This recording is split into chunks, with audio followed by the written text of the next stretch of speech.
Hello everyone, welcome to my YouTube channel. आज मैले कोदोको ढिँडोको रेसिपी लिएर आएकी छु। कोदोको ढिँडो बनाउनको लागि सुरुमा त हामीलाई कोदोको पिठो चाहिन्छ, मसिनो गरी पिसेको कोदोको पिठो। त्यसै गरी मैले यता एउटा भाँडामा पानी बसालेकी छु। हामीले ढिँडो पकाउनको लागि भाँडा बाक्लो भयो भने सजिलो हुन्छ, राम्रोसँग पाक्छ कोदोको ढिँडो। र पानी उम्लेको थाहा होस् भनेर मैले यसमा 1 चम्चा पानीमा 1 चम्चा पिठो राखेँ कोदोको। अब हामीलाई कोदोको ढिँडो बनाउनको लागि यस्तो पन्यो चाहिन्छ एउटा।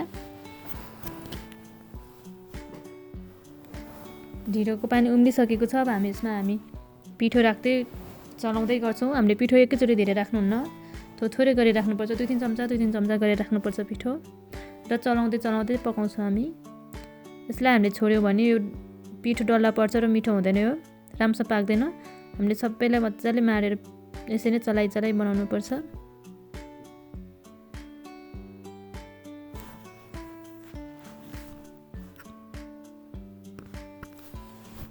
हामीले पिठो चाहिँ एकदमै थोरै राख्नुपर्छ, एकैचोटि राख्यो भने पाक्दैन हाम्रो ढिँडो। यसरी नै मजाले चलाइ बनाउनु पर्छ।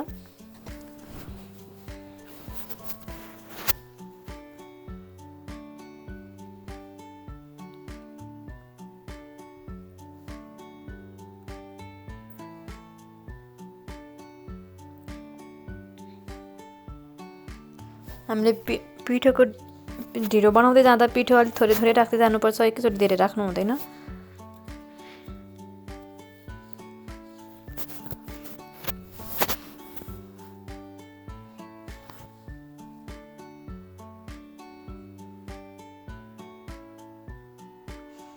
यसरी हाम्रो चलाउँदै बनाउँदै हाम्रो पिठोको ढिँडो रेडी हुन लागिसकेको छ। यतिको भइसकेको छ। हाम्रो यहाँ थोरै पनि पिठोको डल्लाभित्र डल्लो हुनुहुन्न। यसरी चलाउँदै हाम्रो पिठो सबै माडिन्छ, पाक्छ राम्रोसँग।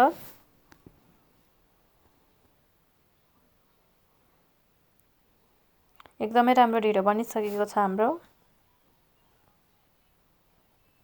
यसरी बनाएको ढिँडो चाहिँ एकदमै मिठो हुन्छ र हजुर पनि यसरी नै बनाएर खानुहोला।